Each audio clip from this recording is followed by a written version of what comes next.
오늘 우리가 함께 들을 하나님의 말씀입니다. 사도행전 9장 1절에서 19절 말씀입니다. 사도행전 9장 1절에서 19절 말씀 교독하시고 19절은 함께 읽겠습니다. 사울이 주의 제자들에 대하여 여전히 위협과 살기가 등등하여 대제사장에게 가서 다메섹 여러 회당에 가져갈 공문을 청하니 이는 만일 그 도를 따르는 사람을 만나면 남녀를 막론하고 결박하여 예루살렘으로 잡아오려 함이라. 사울이 길을 가다가 다메섹에 가까이 이르더니 호련히 하늘로부터 빛이 그를 둘러 비추는지라.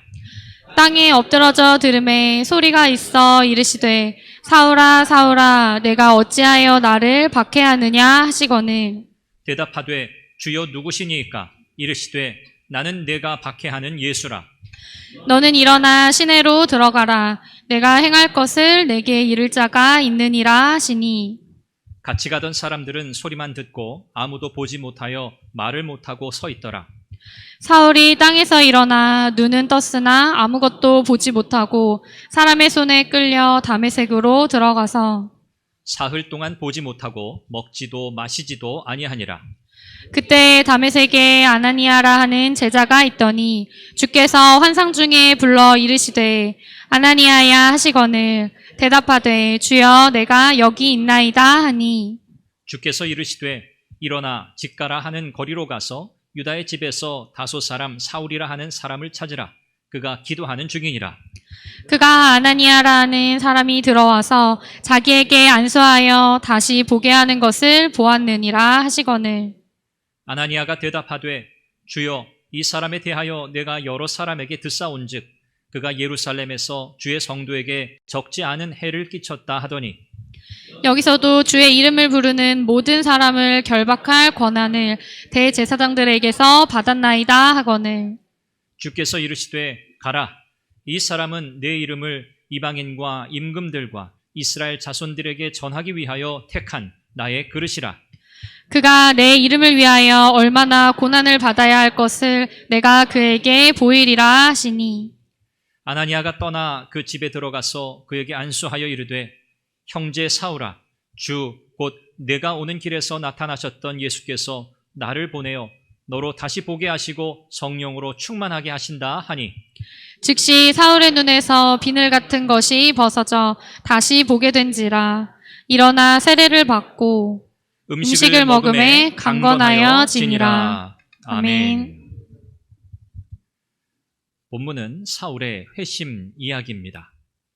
사도행전에 기록된 여러 회심의 이야기들이 있는데 사마리아 성 사람들의 회심, 그리고 에디오피아 내시의 회심, 그리고 이제 또 우리가 이후에 살펴보겠지만 고넬료의 회심, 그 회심의 이야기들 가운데 가장 극적인 회심 이야기가 오늘 우리가 마주하는 이 사울의 회심 이야기입니다. 우리는 사울이 어떤 사람인지 알고 있습니다. 그는 예수 믿는 자들, 신자들을 굉장히 극렬하게 박해했던 사람이죠. 어느 정도로 그가 심하게 박해를 했는가? 오늘 본문 1절에 자세히 나와 있습니다. 1절을 보시면 사울이 주의 제자들에 대하여 여전히 위협과 살기가 등등하여 라고 그렇게 표현하죠. 사울이 지금 어떤 심정으로 예수 믿는 자들을 박해하고자 하느냐, 그것을 잘 드러내는 표현입니다. 여기 등등하다, 위협과 살기가 등등하다 할 때 여기 등등하다라고 하는 이 헬라 단어, 이 단어는 숨쉰다라는 그런 의미를 가진 단어입니다. 영어 성경에는 이걸 breathing이라고 하는 단어로 그렇게 번역을 했는데 숨을 쉰다, 특별히 이 단어는 숨을 들이마신다는 것에 그 의미의 강조점이 있습니다. 숨을 들이마신다. 여러분 숨을 왜 들이마시죠? 내쉬려고. 여러분 숨을 계속 들이마시시면 안 돼요. 내쉬셔야 돼요. 그게 호흡이잖아요. 숨을 들이마시는 건 내뱉기 위해서 마시는 거예요. 사울이 지금 위협과 살기가 등등했다. 이것을 이 단어의 의미로 조금 바꾸어 번역을 해보면 위협과 살기를 들이마신다, 그런 뜻이에요. 이 표현이 어색합니다. 위협과 살기를 들이마신다. 근데 들이마시는 이유가 있어요. 내뱉기 위해서, 내쉬기 위해서 들이마시는 거예요. 이 표현은 이런 거죠. 맹수가, 아주 사나운 맹수가 이제 타겟, 먹잇감을 딱 정했어요. 그리고 이제 달려가기 전에 전열을 가다듬는 거죠. 이제 숨을 고릅니다.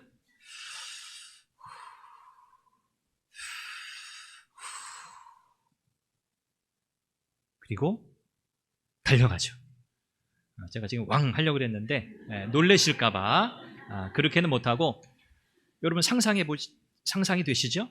맹수가 그 사나운 이를 드러내면서 이제 으르렁 거리면서 숨을 고르는 그 상황이에요. 이제 달려가기 막 전에.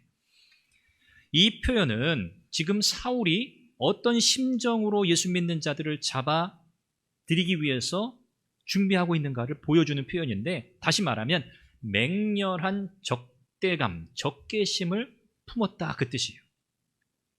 위협과 살기가 등등했다. 그 의미가 바로 맹렬한 적대감을 품고 지금 가고 있다는 것을 보여주는 표현이라는 거죠. 사울이 이런 적대감을 가질 때에는 나름의 근거가 있어요. 나름 정당성을 가지고 있었다는 거죠. 어떤 정당성입니까? 나는 유대 신앙을 수호한다. 나는 하나님의 율법을 수호한다. 이것이 사울의 정당성이었어요. 그가 이토록 맹렬한 적개심과 적대감을 가지고 예수 믿는 자들을 향해 나아갈 수 있게 한 그 힘은 뭐냐면, 내 신앙, 내 믿음을 나는 반드시 지킨다, 이거였어요. 예수 그리스도, 그분이 하나님의 아들이다, 메시아다, 구원자다, 바울의 입장에서는 전혀 받아들일 수 없어요.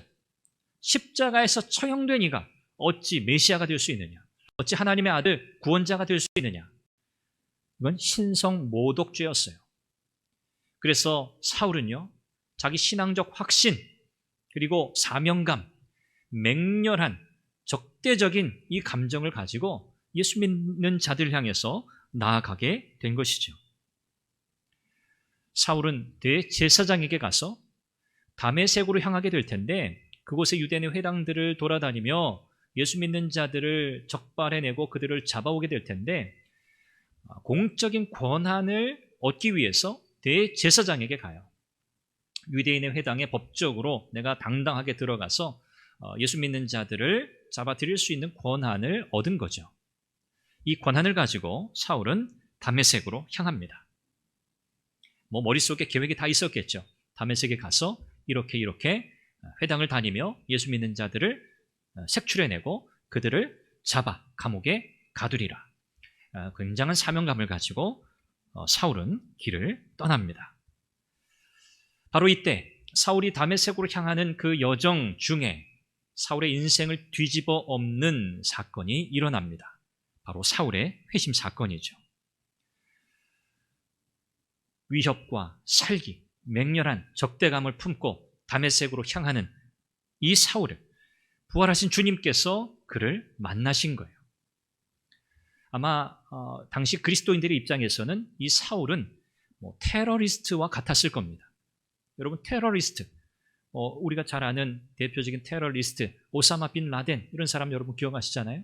9.11 테러, 이런 일들을 자행하는 사람들에 대해서는 거의 모든 전 세계 사람들은 대단한 분노를 가지고 있잖아요. 아마 당시 그리스도인들에게 이 사울이라는 사람의 존재는 그런 존재였으리라 생각이 돼요. 테러리스트죠. 굉장한 두려움의 대상입니다. 이런 사울에게 주님은 나타나셨어요. 왜 주님은 이런 사울을 택하셨는가? 그 이유는 분명합니다. 우리 주님께서 사울을 택하시고 부르신 이유는 분명합니다. 이방인들과 유대인들에게 예수 그리스도의 이름, 곧 복음을 전하게 하시기 위함이었어요. 복음 전도의 수단으로, 그릇으로 사울을 택하신 거죠. 오늘 우리가 살펴볼 이 사울의 회심 사건은 우리에게 중요한 사실을 일깨워 줍니다. 첫째는 하나님이 고치지 못할 사람은 없다는 거예요. 둘째는 인생의 참된 변화의 시작은 예수 그리스도를 만나는 데서 시작된다는 겁니다. 그리고 예수 그리스도를 만난 모든 사람들, 그들은 복음의 증인의 삶을 살도록 부르심 받았다는 사실입니다. 오늘 말씀 안에서 우리는 이 세 가지를 살펴보게 됩니다. 먼저 우리는 부활하신 주님을 만나는 사울의 극적인 회심의 장면을 살펴보도록 하죠. 예루살렘으로부터 시작해서 다메섹까지 가는 거리가 짧진 않습니다. 대략 한 220km 정도 거리 되고요. 걸어서 이동하게 된다고 할 때 한 일주일 정도 걸리는 그런 여정입니다. 이렇게 멀고 고단한 여정이지만 아마도 사울 그리고 그의 일행은 그가 할 일에 대해서 생각하면서 아마 힘을 내고 어떻게 보면 어떤 아들의 날린이 생겼다고 솟아났다고 할까요? 자기는 사명감을 가지고 가는 그 길이었기 때문에 아무리 그 여정이 길다 해도 그렇게 힘들어하지 않았으리라 생각이 됩니다. 이제 다메섹에 거의 도착했을 무렵입니다. 그때 하늘로부터 큰 빛이 사울에게 비치죠. 이 성경이 말하는 이 큰 빛, 이것은 해보다 더 밝은 빛입니다. 이 빛이 사울에게 비칩니다. 시간적으로 보면 이때는 정오예요. 해가 가장 밝을 때죠. 해보다 더 밝은 빛이 사울에게 내리쬐입니다. 여기 비추었다 했는데 이 비추다라고 하는 이 단어는 번개가 칠 때 나타나는 그 번개빛, 섬광, 그것을 나타내는 표현이에요. 저 번개와 같은 엄청나게 큰 깜짝 놀랄 만한 그 빛이 사울에게 비추었다는 거죠. 그리고 곧장 하늘로부터 소리가 들립니다. 사울아, 사울아, 내가 어찌하여 나를 박해하느냐? 주님의 음성이죠. 다메섹으로 향하는 사울에게 주님은 큰 빛 가운데 나타나 이렇게 말씀하셨어요. 사울아, 사울아, 내가 어찌하여 나를 박해하느냐? 아마 사울은 직감적으로 알았을 겁니다. 아, 이것은 초자연적인 존재로구나. 그런데 그분이 누구신지는 몰랐어요.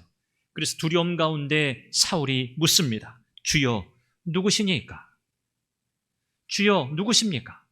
여기서 주여라고 부르는데 이 주여라고 하는 이 단어는 예수 그리스도를 그가 진정으로 인격적인 그의 인생의 주님으로, 주권자로 인정하고 부르는 그 호칭은 아니에요.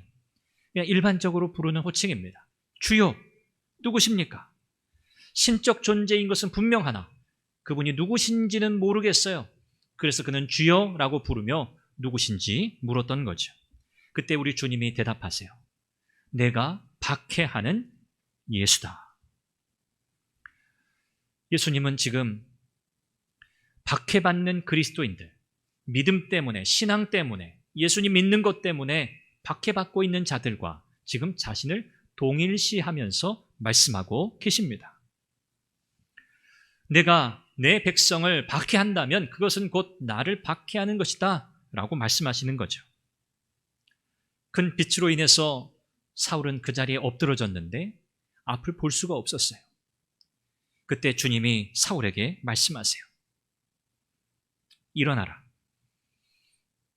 이제 내가 어떤 일을 해야 될지 너에게 알려줄 자가 있다. 일어나서 시내로 들어가라. 이렇게 말씀하세요.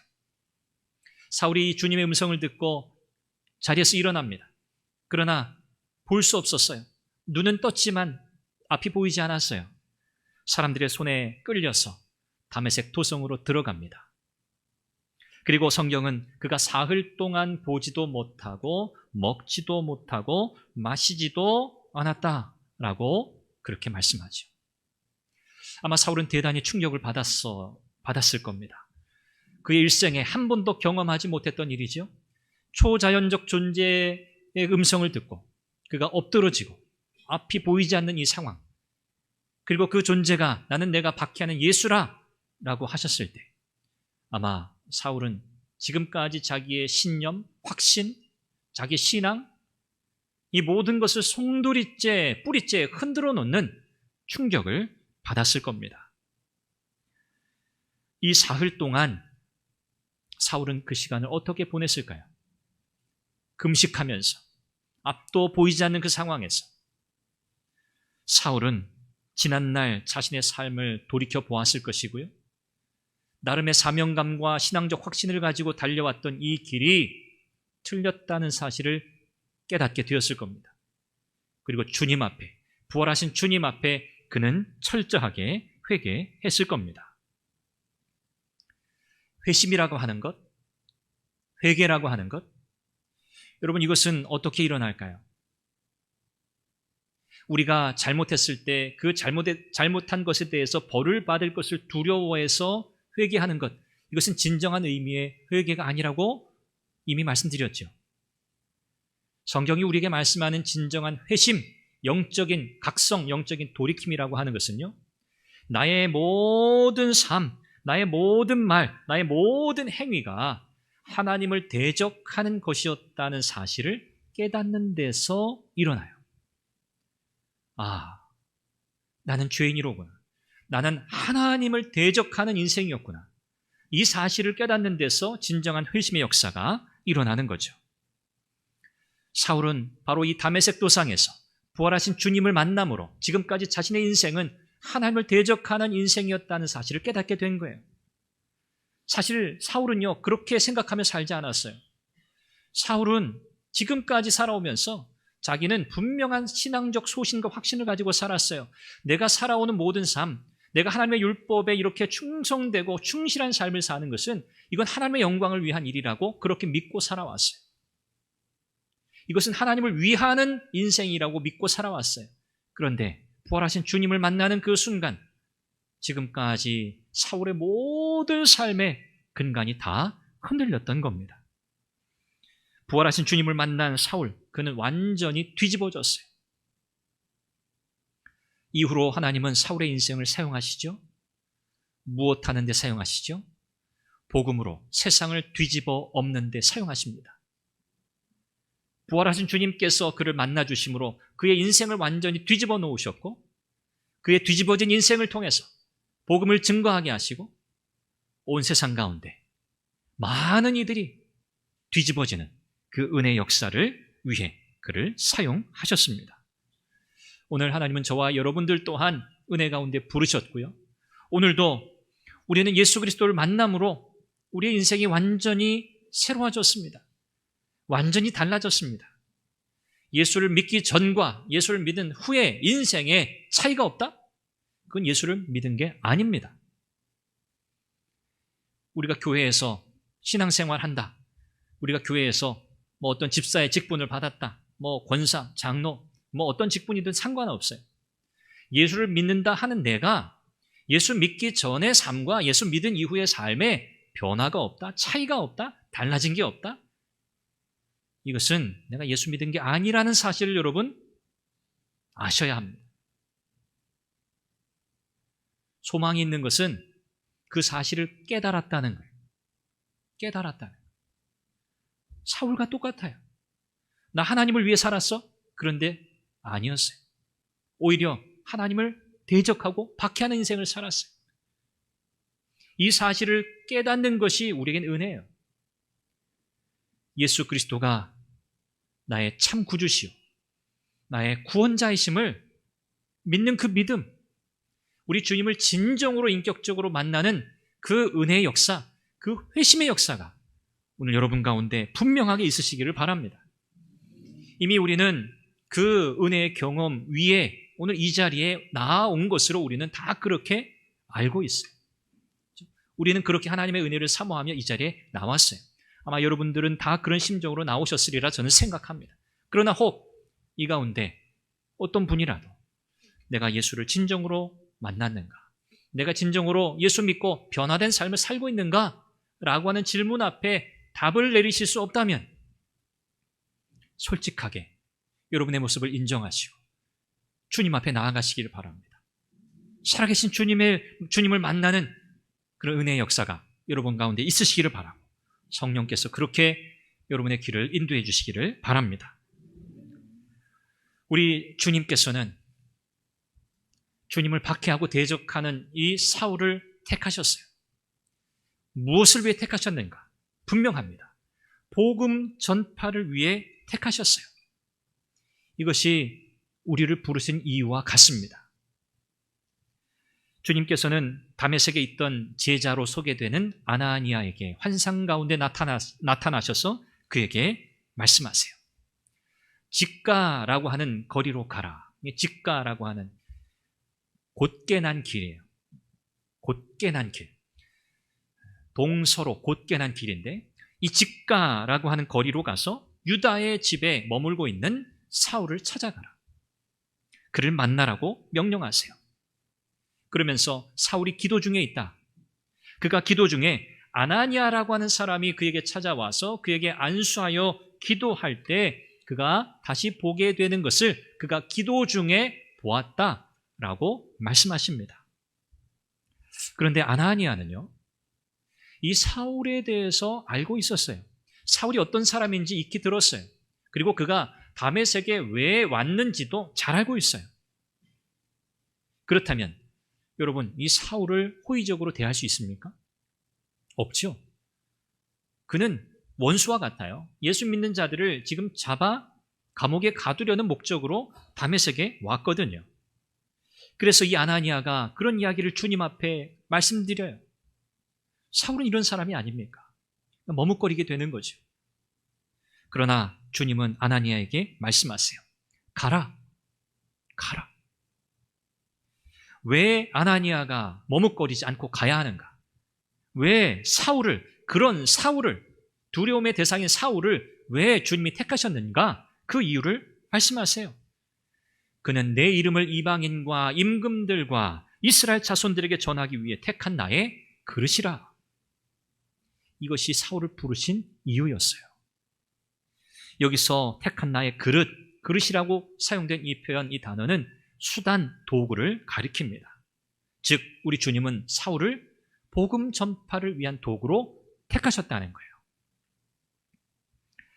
우리 주님께서 이 땅 가운데 심어 놓으신 하나님 나라를 일구어가는 일꾼으로 사울을 택하셨다고 말씀하십니다. 이제 사울에게 새로운 임무가 주어진 거죠. 물론 우리 또한 복음 전파를 위해 하나님의 은혜를 입었습니다. 우리가 구원받은 것은 예수 그리스도의 증인 되기 위함입니다. 그러나 오늘 사울이 이렇게 극적인 회심의 사건을 경험하고 그가 이방인과 임금들과 이스라엘 백성들에게 복음을 전하는 자로 부른 것과는 똑같지 않은 우리 나름의 부르심을 우리는 다 받았어요. 누구나 다 똑같이 사울과 같은 부름을 받은 게 아니에요. 사울과 같은 역할을 하도록 부름받은 건 아니에요.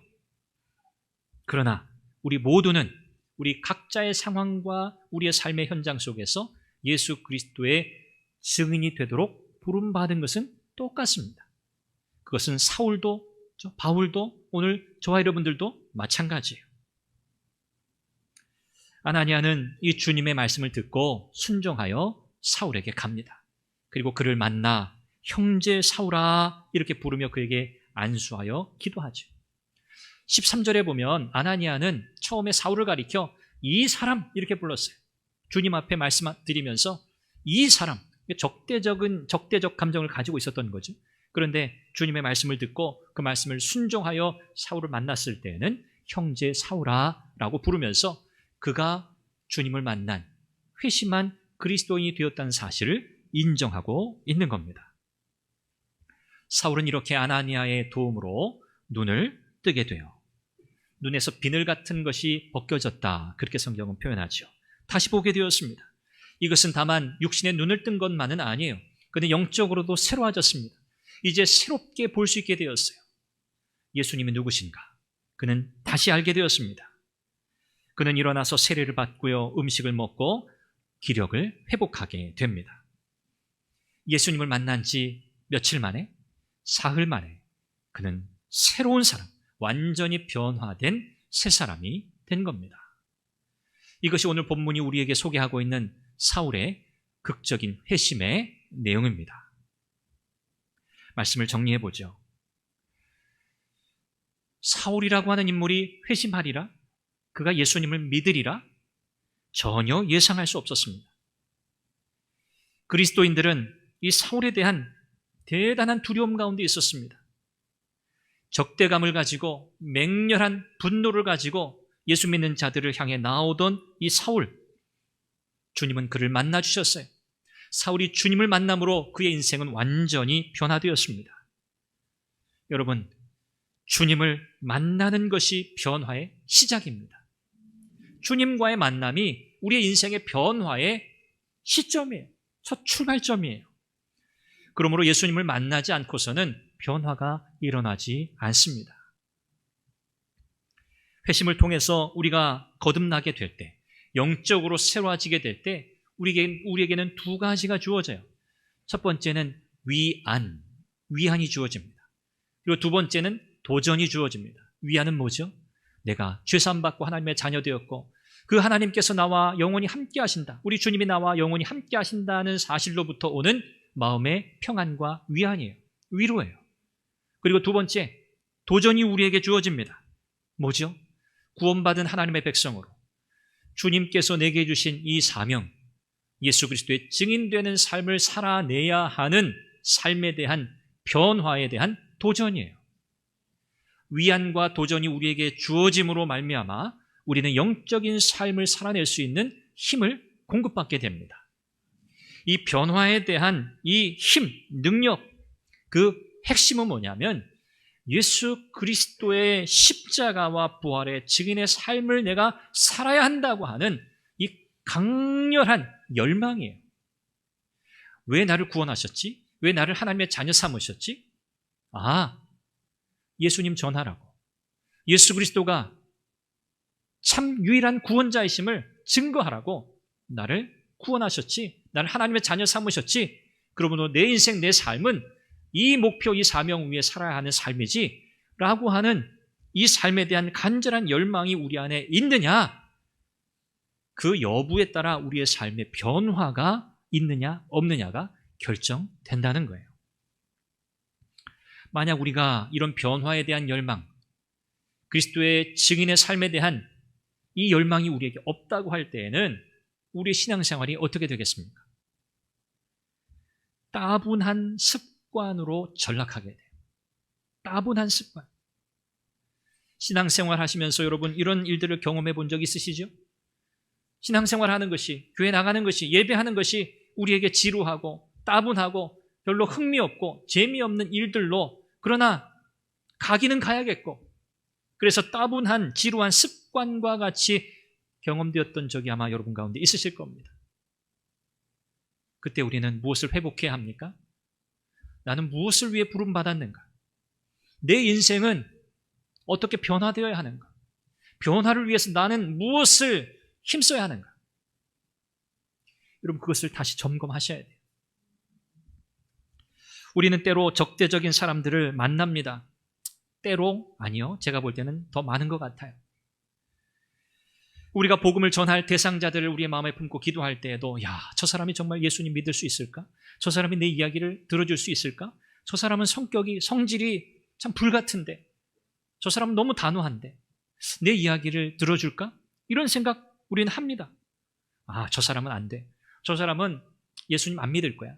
복음을 듣지 않을 거야. 이렇게 생각할 수도 있습니다. 듣는다고 해도 변화되지 않을 거야. 그렇게 생각되는 분들도 있습니다. 그러나 여러분, 복음을 그분들이 받아들일지 않을지는 우리의 소관이 아니에요. 그건 우리의 몫이 아니에요. 여러분 기억하세요? 우리 주님께서 고치지 못할 사람이 있다 없다? 없다. 있다 하시면 안 되죠. 없어요. 우리 주님이 고치지 못할 사람은 없어요. 사람이 고치지 못할 사람들은 너무나 많아요. 우리가 변화시킬 수 있는 사람은 사실 거의 없다고 보시면 돼요. 그러나 우리 주님은요, 다 고치세요. 우리는 그렇게 기도해요. 주님, 전 이렇게 연약해요. 전 이렇게 부족해요. 허물이 많아요. 그런 저를 고쳐서 써주세요. 고쳐서 써주세요. 여러분, 저 그렇게 기도합니다. 하나님, 저 부족한 게 많고 못난 게 많고 허물이 많아요. 그런 저를 은혜로 붙드셨으니 고쳐서 써주세요. 주님은 고쳐서 쓰시는 분이세요. 그러므로 극렬한 적대감으로 가득 차서 그리스도인들을 박해하던 이 사울, 여러분 우리는 그가 회심하리라고 생각하지 못했어요. 당시에 핍박받던 그리스도인들조차도 그런 생각을 하지 않았을 거예요. 그런데 주님은 그를 그렇게 바꾸셨어요. 물론 사울과 같은 이런 극적인 회심의 경험이 우리 모두에게 다 있는 게 아닙니다. 그러나 분명한 것은요, 오늘 주님께서는 오늘 저와 여러분들에게 그렇게 하셨던 것처럼 다양한 방법으로 사람들을 새롭게 하고 계신다는 거예요. 다양한 방법으로. 지금도 주님은 다양한 방법으로 구원의 역사를 이루고 계세요. 그러므로 고집세고 교만한 우리를 변화시키신 우리 주님께서 여전히 죄 가운데 있고 여전히 완고한 다른 죄인들을 변화시키는 도구로 사용하기를 원하신다는 것을 여러분 꼭 기억하십시오. 그러므로 우리는 어떻게 해야 합니까? 부지런히 복음을 전할 뿐입니다. 복음을 전할 뿐이에요. 예전에 우리가 전도할 때는 전도하면 그 전도 대상자 이름 다 적어서 교회 내고 집, 주소, 전화번호, 연락처 다 내가지고 아주 악착같이 해가지고 전도 대상자 전도해서 그분을 교회 예배 자리에까지 새가족 초청 전도 주일 해가지고 자리에 딱 앉혀놓고 그 이후에도 아주 악착같이 달라붙어서 집요하게 그분들 빠져나가지 못하게, 그렇죠? 소위 관리하면서 그분들이 예수님 믿고 신앙생활하도록 이렇게 애썼어요. 그렇죠? 여러분들 다 그런 경험이 있으시잖아요. 물론 그게 나쁘다라고 저는 말씀드리고 싶지 않아요. 그런데 여러분, 전도는요 성과가 아니에요. 그렇죠? 성과제가 아니에요. 여러분들이 한 분 한 분에게 복음을 전하고 그분들이 정말 살아계신 주님을 만나서 그분들이 영혼의 구원을 받는 것, 여러분 우리의 목표는 그거잖아요. 그렇죠? 그래서 우리가 복음을 전하는 것은요, 이런 순수한 목적, 이 본질에서 벗어나지 않도록 굉장히 애를 써야 돼요. 물론 우리가 복음을 전하고 예수 믿게 된 분이 우리 교회에 와서 신앙생활하면서 말씀 안에서 지속적으로 자라기를 바라서 우리는 전도도 하고 또 우리가 신앙생활하는 교회도 소개하는 거죠. 여러분들 마음에 그런 부담 가지지 마시라고요. 제가 여러분들에게 전도해서 이 자리에 사람 채우라고 말하지 않아요. 사람을 채우는 건 우리의 만족일 수 있어요. 이 자리가 가득 차는 건 우리의 인간적인 눈에는 야, 부흥이구나 생각할 수 있어요. 여러분 그런 부담에서 여러분들은 좀 자유로워지시길 저는 바라요. 여러분들이 정말 자유롭게 예수 그리스도를 여러분의 인생의 구주로 섬기고 살아가는 삶을 사시고 여러분의 삶이 메시지가 되고 여러분이 전하는 복음의 메시지가 진정으로 영혼을 변화시키는 구원의 도구 수단이 되어서 하나님이 마음껏 우리를 사용하시고 하나님이 원하신다면 오늘 이 선한 교회 안에 그런 사람들을 하나님께서 보내주시고 우리 가운데 함께 신앙생활하면서 말씀의 은혜를 누리고 그들의 믿음이 자라고 복음의 역사를 힘있게 이루어가는 그런 교회가 되기를 저는 바라고 기도해요. 여러분들 힘을 다해 그리스도인의 삶을 사십시오. 신앙인의 삶을 힘써 살아가십시오. 그것이 전도예요. 그것이 메시지예요. 그렇게 사는 여러분의 삶을 우리 주님은 사울을 택한 그릇이라고 불러 쓰신 것처럼 그렇게 우리를 사용하실 줄 믿습니다. 오늘도 우리를 부르신 그 주님의 부르심 앞에 이렇게 기도하며 이 사명 감당할 수 있기를 원합니다. 주님, 이 귀하고 복된 일에 나를 도구로 사용하여 주옵소서. 쓰임받는 일꾼 되기를 원합니다.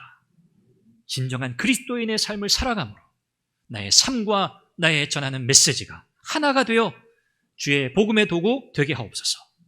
이렇게 기도하며 믿음으로 복음 전도자의 삶을 힘있게 살아가시는 저와 여러분이 되기를 주님의 이름으로 축원합니다. 기도하겠습니다. 우리 함께 기도하죠. 주여, 사울을 부르신 주님, 오늘도 우리를 그리스도 안에서 부르셨으니 이 사명 끝까지 잘 감당하게 하옵소서. 예수 그리스도의 증인의 삶을 살아가게 하옵소서. 주의 귀한 도구로 사용하여 주옵소서. 우리 함께 기도하겠습니다. 자비하신 아버지 하나님, 오늘도 예수 그리스도 안에서 우리를 부르시고 하나님의 자녀 삼으시며 이제 예수 그리스도 십자가 부활의 증인으로 살아가도록 우리를 부르신 주님을 찬양합니다. 오늘 우리의 삶이 예수 그리스도 십자가 복음의 능력을 힘있게 드러내는 수단이 되기 원합니다. 통로가 되기를 원합니다. 하나님, 우리의 삶을 통해 주님의 십자가 복음의 능력이 힘있게 증거되게 하여 주옵소서.